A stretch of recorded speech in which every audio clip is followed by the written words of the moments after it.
Questa Umanair femminile è un sogno, conquista dopo 75 anni di digiuno e lunga attesa lo scudetto della pallacanestro rosa italiana.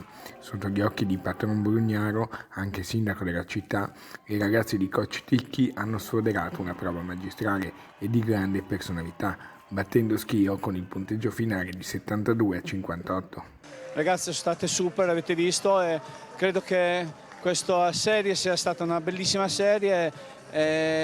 Noi abbiamo dimostrato che anche nel basket femminile si può fare una pallacanestro di intensità, di velocità, non solo una pallacanestro di statica. Io credo che possa essere un passo per il futuro per tutti, e io sono veramente felice di aver dato questo scudetto alla società.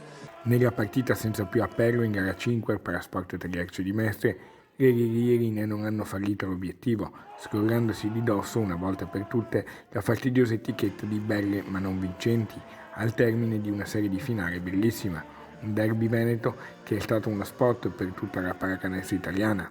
Francesca Pan, oro granata, è stata premiata miglior giocatrice della finale. E alla fine lacrime di gioia. Prima di tutto felice, sono contentissima e lo volevo vincere davvero tanto, volevo vincerlo per la squadra, per la società che ha investito tanto su di noi e anche per il pubblico che è venuto oggi. Abbiamo un pubblico veramente speciale. Sono riuscita a vincerlo di fronte a mia sorella, mia mamma e mio papà, e questo scudetto va a loro e a mio fratello che purtroppo non è potuto venire perché per la questione di lavoro, però va anche a lui.